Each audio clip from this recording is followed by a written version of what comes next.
여론 갈라치기하고 이렇게 자기가 노이즈를 만들면 언론이 달라붙어가지고 막 시끄럽게 해준다라는 걸 잘하는 놈이 바로 이준석입니다. 이 말에 아마 본인이 어떤 정치를 하고 싶었는지 저는 한이 맺힌 정치를 지금 얘기하고 있다고 합니다.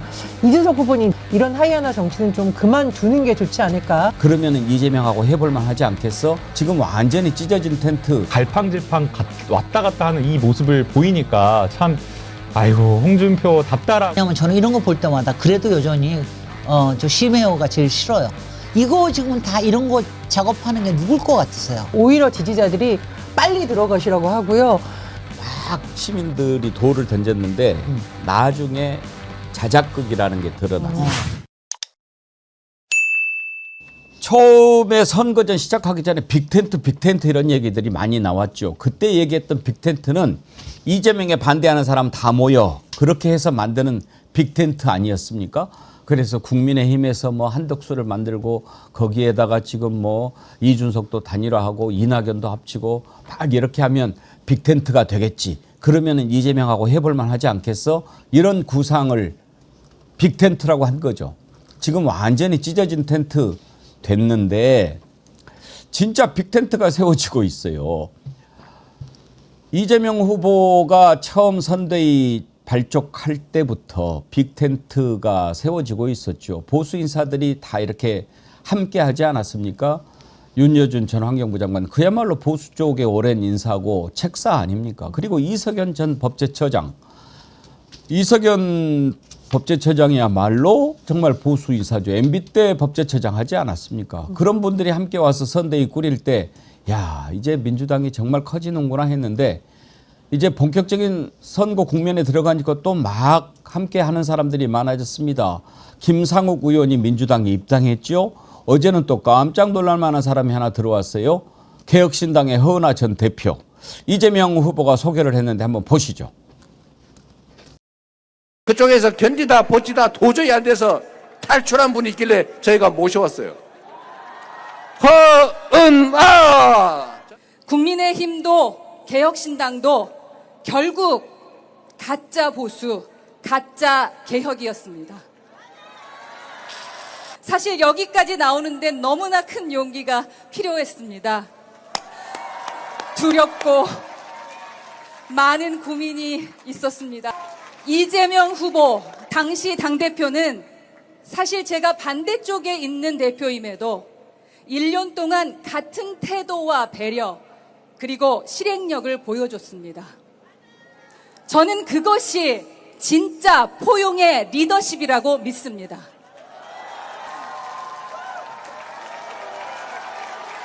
제가 미력 하나마 우리 후보님과 그 같은 길을 가겠습니다. 여러분 함께 하시겠습니까? 허은하! 허은하! 어려워. 허은하 전 개혁신당 대표가 함께 했는데 어제 그 얘기를 하더라고요. 뺄셈의 정치가 아닌 덧셈의 정치. 제가 항상 여러분께 이번에는 슬기로운 덧셈으로 우리가 투표를 해야 된다 그렇게 말씀드렸지 않습니까? 그런데 허은하 대표가 말하는 뺄셈과 덧셈은 바로 계속해서 뺄셈 정치라는 그 젊은 이준석을 겨냥한 말 아니었겠습니까? 사실 이준석이 이렇게 쫓아냈을 때 본인이 대선 출마하려고 했었죠. 아, 그럼요. 네. 네.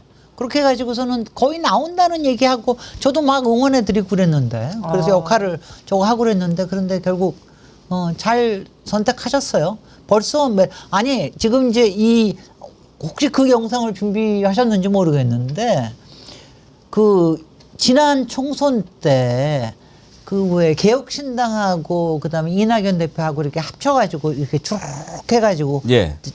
에스컬레이터에서 내려오는 장면이 있었더랬어요. 그때 있었는데 그때 다 같이 손들면서 내려왔는데 그 사람들 다 없어졌어. 딱 이준석 하나만 남았어. 너무 웃기더라고. 거기에 뭐 조웅천 또 또 금태섭 이낙연 뭐 주변에 다 있는데 다 없어졌어. 허구나 뭐 해가지고 다 없어졌어. 이준석이 덧셈 정도가 아니라 뺄셈 나누기 정치하는 것 같아. 근데 제가 뭐 그 얘기를 많이 어저께 많이 하셨겠습니다만은 지난 토론회에서 이렇게 저도 눈치가 정어리들만큼이나 눈치가 빠른데 이준석은요. 오히려 이준석은 지금 단일화를 통해서 왜냐하면 이준석은 지금 국힘에 들어가는 거 아니면은 자기의 정치적인 생명이 없어요. 그래서 단일화의 가능성을 지금 열어두고 있는 것 같다는 생각을 했습니다. 왜냐하면 국힘이라고 하는 이 든든한 뒷심이 없으면 절대로 아무것도 못할 사람이에요. 지금 저렇게 엉망인 것도 지금은 아무도 저기 이준석 누구 킷으로 봐주는 사람도 없잖아요. 유승민도 없고 박근혜도 없고 김종인도 없고 거기다가 명태균 같은 이런 사람도 없잖아요. 그러니까 저렇게 엉망이지 않습니까? 그래서 저는 그래서 국힘에 들어가려고 저렇게 하는 것 같아요. 이제 준비됐습니까? 이준석 정치를 정말 하이에나 정치라고 얘기를 하고 싶어요. 이 하이에나라는 표현을 안철수 의원이 또 썼던, 이준석 의원이 썼던 말인데 요즘 그 말이 너무 맞다는 생각이 듭니다. 적어도 대선 후보라면은요, 그리고 본인이 한때 청년 정치인이라고 불렸다면 미래의 대한민국을 어떻게 끌고 갈지를 국민들에게 설득해야 합니다. 근데 이준석이 하는 정치는 항상 비슷해요. 힘이 좀 세 보이는 사람, 혹은 지금 권력자로 불리는 사람, 언론의 주목을 받는 사람을 그냥 물어뜯습니다. 건전한 비판이 아니라 물어뜯어요. 그래서 소위 언론 플레이, 저 사람과 내가 맞수인 것처럼 본인을 띄웁니다. 근데 그 이후에 하는 건 없어요. 그리고 이 하이에나 정치가 왜 위험하냐. 전형적인 뺄셈 정치입니다. 허은하 전 대표만 해도 사실은 본인과 같이 정치를 하겠다고 광야로 나온 인물이에요. 결국 어떻게 됐습니까? 쫓겨났어요. 이런 모습을 보면서 아마 개혁신당에 있던 분들이 굉장히 실망하지 않았을까 이렇게 싶고요. 그리고 미래가 창창한 정치인들이 누가 앞으로 하이에나 정치를 하고 싶겠습니까? 전 허은하 전 대표의 말이 너무나 와닿습니다. 분열이나 혐오를 마지 않고 통합과 책임을 말하는 이재명 후보를 지지하고 싶다. 이 말에 아마 본인이 어떤 정치를 하고 싶은지 저는 한이 맺힌 정치를 지금 얘기하고 있다고 합니다.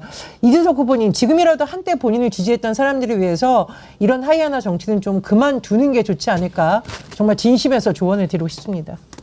개혁신당이 이렇게 무너지고 있습니다. 대표를 맡았던 사람도 민주당으로 오고, 그리고 김용남 전 의원도 개혁신당 소속이었는데 이번에 또 민주당에 합류를 했습니다.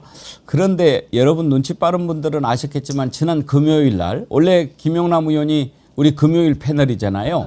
그때 이미 우리는 눈치를 채들 했습니다. 한번 보실까요? 오늘은 김용남 전 의원이 함께 해주시겠다 해서 이 자리에 모셨습니다.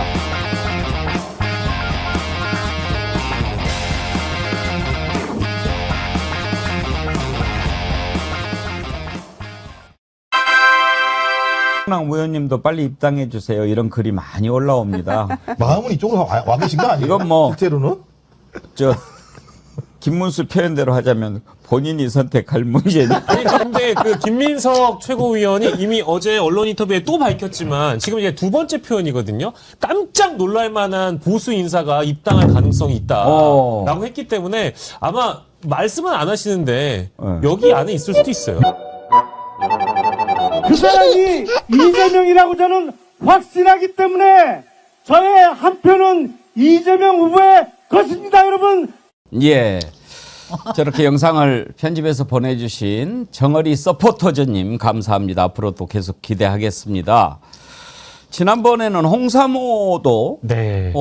이재명 후보 지지한다고 했고 이번에는 또 박근혜 지지 모임도 지지 선언을 했어요. 그러니까 단순하게 그냥 정치인들 한두 명이 오는 게 아니라 일반 국민들, 그 정치인들을 함께 지지했던 지지자들이 사실 함께 해준다라는 게 훨씬 더 큰 의미가 있지 않나라는 생각이 듭니다.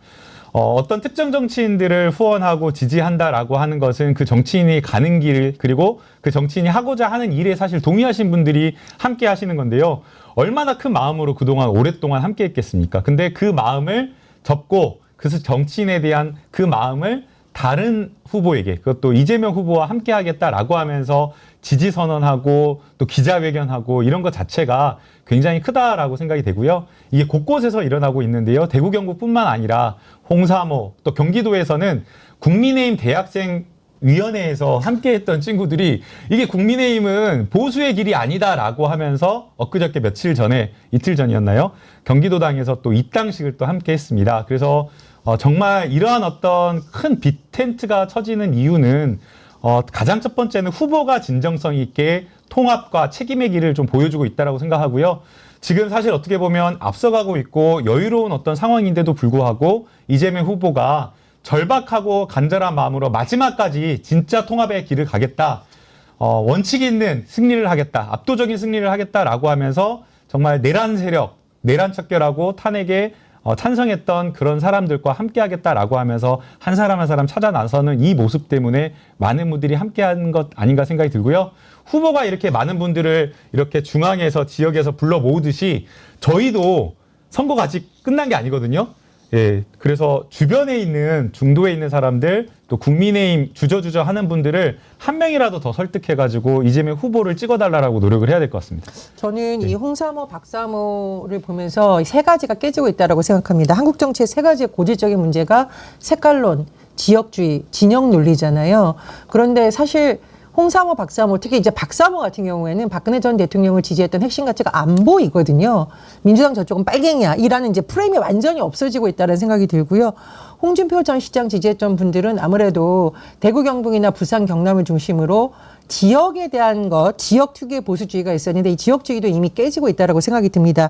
마지막으로 진영 논리인데 오히려 이분들이 진짜 보수는 오히려 이재명 후보다라는 거 보고 저 진짜 깜짝 놀랐거든요. 그래서 우리 한국 정치를 분열시켰던 이 세 가지 요인이 어떻게 보면 이재명 후보를 기점으로 깨지고 있고 새로운 판이 구성되고 있다고 생각이 들어서 저는 굉장히 유심히 봤고 또 한국 정치를 발전시킬 수 있는 굉장히 좋은 신호라고 봤습니다. 그런데 이렇게 홍사모, 박사모가 막 민주당 지지하고 그러니까 국민의힘에서 홍준표도 이러다가 이재명 후보 지지하는 거 아니야? 이런 걱정을 정말 진지하게 했나 봅니다.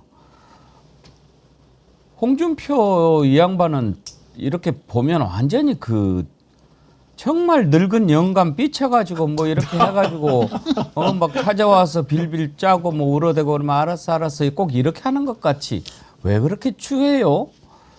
그리고 좀 너무 어린애 같지 않아요? 이게 괜찮게 늙은 사람이 어린애 같이 하면 그거는 귀여운 면은 있죠. 근데 이건 귀엽지도 않아요. 파란 넥타이 찬 사진 올렸다가 빨간 넥타이 찬 사진으로 다시 바꾸고. 그 사진 한번 준비됐나요? 이거 어제 오후 12시 8분에 이걸 딱 올렸어요. 파란 넥타이. 나 이제 민주당 갈 거야. 그랬나 보죠? 이래도 안 올래! 그래서 이제 하와이까지 날아오니까 오지 마! 그랬다가 오니까 그래 해가지고 4시 7분에 다시 빨간 넥타이 찼어요. 아이고 왜 그럴까요? 정말. 근데 왜 홍준표가 민주당으로 갈까 걱정했다고 생각하냐면 이 사람들이 만나고 나서 이제 뭐 김문수 지지하기로 했다. 이렇게까지 얘기하는 건 좋아요. 근데 뭐라고 이야기를 했냐면 국힘 특사단 홍준표 민주당과 손잡을 일 없다고 밝혀. 정말로 걱정했나 봐요. 민주당과 손잡을까라고. 와도 안 받아줄 건데. 제가 지난번에 막 한때 홍준표한테 이재명 후보가 뭐 우리 돌아오면 막걸리나 한잔 합시다. 막 이렇게 하니까 일각에서 홍준표 총리설이 나왔잖아요. 그래서 여러분 홍준표 총리설에 대해서 어떻게 생각하십니까 하고 투표 올렸다가 엄청 혼났어요. 우리 정원전님들한테. 혼나실 일이네. 네. 야 문제가 되는 걸 내야지 그래가지고 그때 혼나가지고 제가 지금도 좀 정신이 없어. 저도 아니 그거 장사하는 거 모르셨구나. 저는 그쪽에서 장사했군요. 하와이까지 가서. 언론 플레이 하는 거라고 봤습니다. 근데 지금 저는 하여튼간에 홍준표 저러는 거 보니까 그왜 클라운이 생각이 나더라고. 어릿광대가 왜 이렇게 촥 병검하는 겁니까? 뭐야 도대체. 파랑, 빨강 막 이래 가면서 막 정말. 근데 근데 줄 수 있는 게 뭐가 있어요? 국힘에서. 아니 당대표를 줄 거야? 당대표를 내놓으라고 그랬을까요? 당대표 준다고 그랬으면은 홍준표가 나 정계 은퇴 안 하고 저거 한다고 그랬을까요? 도대체 뭘 준다고 그랬을까? 나 정말. 당대표를 한동훈이 그냥 주겠습니까? 그러니까 그 팀이 왜냐하면 저거 하면은 야 우리가 해가지고 이번에 간 사람들 보세요. 다 뭐 유상범인이 다 친윤 쪽이나 이런 쪽에서 저기 한 거니까 그쪽에서 밀어주면 될 수 있다고 생각을 한 거겠죠. 근데 이제 너무 이제 약간 계산기를 두드리는 듯한 모습을 보여서 이상하다 생각이 듭니다. 사실 홍준표 전 대구시장이 일주일 내내 그 국민의힘에 대해서 비판하고 저주 섞인 어떤 없어져야 될 정당이다라고 하면서 비판적인 목소리를 쏟아냈었잖아요. 그리고 바로 어제까지도 파란 넥타이를 이렇게 찬 사진을 바꾸면서 이게 그냥 사진이 아니라 프로필 사진이거든요. 그러니까 커버 사진을 이렇게 바꾸니까 당연히 민주당으로 오는 것 아니야라는 그런 시그널을 해석할 수밖에 없었는데 불과 또 몇 시간 만에 또 빨간 넥타이 사진을 올리면서 또 그러면서 또 그 특사단 뭐 하와이까지 온 특사단을 만나면서 민주당과 손잡을 일 없다라고 하면서 이렇게 갈팡질팡 왔다 갔다 하는 이 모습을 보이니까 참 아이고 홍준표 답다라고 한편으로는 홍준표 답다라고 생각하면서도 그래도 또 민주당이 또 겸손하게 많은 분들을 통합하기 위한 노력을 또 해야 되지 않나 화가 나지만 그래야 될 것 같습니다. 우리 김진애 의원님 나오시면 제가 전라도 사투리가 생각이 많이 나는데 간나고 얘기 제가 지난번에 해드렸잖아요. 여러 번 상간나고 쫄간나고 뭐 많아요. 지금 홍준표 하는 걸 전라도 사람들은 뭐라고 얘기하는 줄 아십니까? 늦자고 없는 짓들이라고. 아, 늦자고도. 예. 아, 제가 간나고 얘기를 안 그래도 제가 예. 제 페이스북에다 썼어요. 그랬더니 막 댓글이 달리니 늦자고는 아십니까? 저기 설명을 들으세요. 저는 제가 또 웃었다고 하면 또 조선일보가 또 난리할 수 있으니까 전혀 동의하지 않고요. 네. 저는 마지막까지 저희가 그래도 홍준표 후보를 포함해서 보수 인사의 마음을 잡기 위해서 절박하고 겸손하고 간절한 마음으로 뛰어야 된다. 이렇게 말씀을 드리고 싶습니다. 늦자고는 네. 싹수를 그렇죠. 뜻하는 거래요. 싹수가 없다. 싹수인데 원래 사투리는 또 표준말로 하면 그 맛이 좀 떨어지잖아요. 맛이 없거든요. 근데 우리 전혜원 원장님은 강원도라서 늦자구라는 말 잘 모르는데 뭐 좀 사람이 형편없을 때 꼭 싹수가 없다는 것보다도 하는 짓이 좀 늦자고 없을 때. 근데 저는 이제 사실 홍준표 전 시장의 행보를 굉장히 유심히 봤던 이유가 왜 갑자기 젊은 층이 준표형 막 이러고 홍카콜라 막 청년의 꿈 이런 거 하실까. 그래서 나름 일부분 보수의 또 젊은이들이 좋아하는 요소가 있었겠다라고 하는데 최근 행보는 너무 실망스러운 거는 이게 본인만 생각하면서 정말 약간 삐진 것 같은 나를 대접해줘라 라는 이런 모습을 보여서 좀 굉장히 좀 씁쓸했고 아마 준표형 했던 분들 입장에서도 뭐야 이런 말 좀 하시지 않을까 싶습니다. 이분이 당대표였고 대선 후보였지 않습니까 한때. 그래서 뭐 어느 당을 지지하시는지는 본인의 자유이시지만 최근의 행보는 좀 홍카콜라답지 않다, 실망스럽다 이런 생각이 듭니다. 예. 근데 가볍게 볼 일은 아니에요. 왜냐하면은 가볍게 볼 일은 아닌 게 지금 홍준표 가기 전에 이준석 만났잖아. 이준석 만난 것도 있고 그다음에 그래서 여기에 도모하는 모습이 보입니다. 제가 어떻게 할 거다라고 얘기하고 싶지는 않고 도모하는 그 모습이 확실하게 보여요. 뭔가 이벤트를 하기 위한. 그러니까 플러스 그러니까 네. 거기서 얘기하는 자기네들 나름대로의 덧셈을 하려고 방심할 수가 하는 없는 거지. 게요. 지금 남아있는 변수가 크게 두 가지라고 보는데 단일화. 하나는 이준석하고 김문수 후보가 단일화하는 것.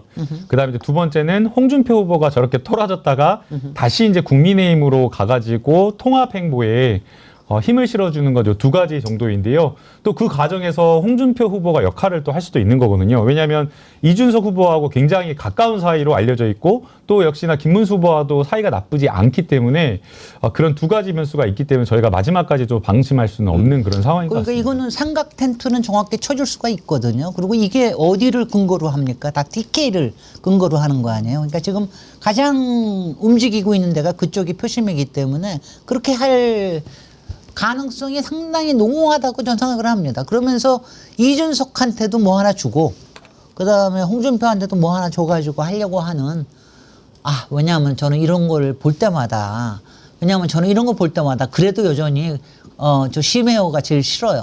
이거 지금 다 이런 거 작업하는 게 누굴 것 같으세요? 저번 전에도 박근혜 탄핵해가지고 그때 했던 것도 심혜호였잖아. 권성동이었잖아. 그 다음에 3년, 4년 전에 윤석열 데리고 와가지고 한 것도 권성동이었잖아. 지금 요번에도 나서가지고 이루고 하는 게 또 권성동이잖아. 아 정말 끔찍합니다. 홍준표 이야기 그만해야 되겠어요. 실시간 동접자가 네. 조금 떨어졌어요. 맞아요. 어느 날 갑자기님, 백운기의 정어리 TV 실시간 25,000 되어가는데 좋아요 한번 눌러주세요. 네. 아이고 어느 날 갑자기님께서 제가 드릴 말씀을 대신해 주셔서 감사합니다. 어느 날 갑자기님 정어리 선크림 드리도록 하겠습니다. 감사합니다. 예, 여러분 좋아요 꼭 한 번씩 눌러주십시오. 생활의 지혜 하나 전혜원 원장님. 네. 콜라 김 빠진 건 어디다 써야 되는지 아십니까? 청소할 때. 화장실 변기에다가 닦을 때 거기에 쓰면 아주 좋다고 그럽니다. 아이고. 홍준표 여기까지 하고 야 홍준표가 확실히 매력 상품은 아니네. 매력 상품 안에 이제는 홍준표 얘기 나오면은 사람들이 이제 징글징글한가 봐요. 아니 그리고 앵간해야죠. 앵간히. 글쎄요. 예. 늦자고가 늦자고. 아, 지금 이제 선거가 임박해지면서 가장 중요한 것이 후보의 안전 문제가 되고 있습니다. 그래서 어제 처음으로 그동안에 이제 이재명 후보 맨 처음에는 방검복, 이제 칼 막는 거, 이따가 이제 방탄복 했는데 우리가 그 전에 계속 이야기했죠. 그것만 가지고는 안 된다. 뭐 저격총도 들어왔다는 제보도 있고 방탄 유리가 필요하다 이렇게 이야기했는데 어제 처음으로 방탄 유리가 등장을 했습니다. 조금 마음은 놓이던데요. 아직도 불안하지만. 그래서 어제 처음으로 공개를 했는데 그 장면 한번 보실까요? 더불어민주당 대통령 후보 이재명입니다. 이재명!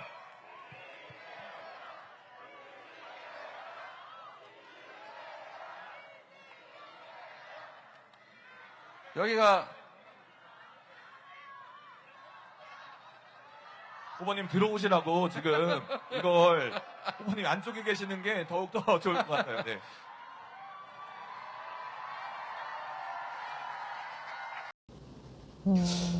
지금 그 아주 두꺼운 방탄 유리를 이렇게 꽂아가지고 보호를 하고 있는 건데 저거를 요새 하는 곳마다 가지고 다니면서 설치하고 그렇게 해야 되는 거죠. 그렇죠. 네, 맞습니다. 들고 다녀야 되는 거예요. 없고요. 저희가 이제 저거를 이제 상황실에서 공수하기 위해서 굉장히 백방으로 노력을 했습니다. 그래서 이제 원래 이제 저 방탄유리 자체 저런 용도 자체가 아예 없기 때문에 저걸 제작하기 위해서 여러 업체를 찾아가지고 이제 어렵게 지금 공수한 거고요. 이제 많은 이제 우리 권리다운분들, 지지자분들, 국민 여러분들께서 너무나 우려스럽다, 걱정된다라고 해가지고 준비를 했는데 그럼에도 불구하고 완전히 안전한 것은 아니어서 또 동선이라든가 또 방탄유리 안쪽에서 행동이라든가 이런 부분에 있어서 만전을 지금 기해야 될 상황인 것 같습니다. 저는 이걸 국민의힘 일부 정치인들이 약간 비하는 발언을 하는데 그러면 안 됩니다. 제가 어제 저 현장에 있었어요. 후보는 오히려 더 유권자들한테 또 나와주신 분들한테 가까이 가고 싶어 했는데 오히려 지지자들이 빨리 들어가시라고 하고요. 저는 굉장히 마음 아팠던 현실이 뭐냐면 저 KTNG 마당 부근에 고층 건물이 있거든요. 저도 모르게 주변에 높은 건물들 자꾸 위층을 보게 되는 거예요. 그럼요. 참 이 정치 현실이 참 슬펐습니다. 유력 대선 주자가 지금 3kg에 달하는 저 방탄복을 입고 하루 종일 돌아다니면서 이 어깨가 짓눌리는 상황에서 다녀야 되는 상황, 그리고 방탄유리를 해야 되는 상황, 이런 정치 누가 만들었습니까?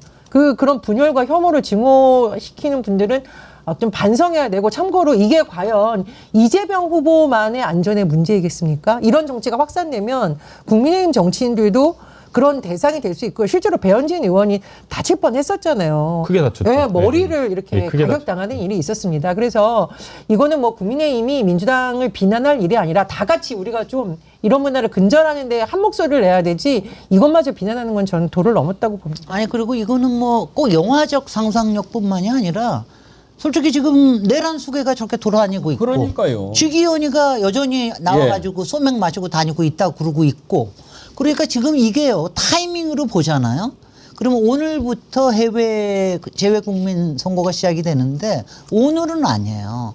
이게 사전 투표 있을 때 그때가 가장 위험할 시기거든요. 지금부터. 그렇기 때문에 이거는 안전을 위해서도 꼭 해야 됩니다. 그리고 트럼프도 그때 그거 입고 난 다음에 한동안 그리고 그거 하고 다녔어요. 대통령이 되고 난 다음에 이거 치워진 겁니다. 그러니까 이건 해야 돼요. 70대 남자가 흉기 가지고 국회의원회관 들어오다가 적발됐다는 거 뉴스를 통해서 다 나왔습니다. 그래서 정말 안심할 수 없는 상황이고요. 이 현실이 답답하니까 저는 제발 좀 이런 현실을 타개할 수 있는 새로운 나라가 세워졌으면 좋겠다. 이런 저는 생각이 내란 들었습니다. 특검 끝날 때까지는 예. 절대로 나는 마음에 안심을 못해. 아니 뭐 그거 이제 대통령 되고 나면 정식 그럼. 경호처에서 이제 붙으니까 그땐 괜찮은데 지금 이제 불안한 거죠.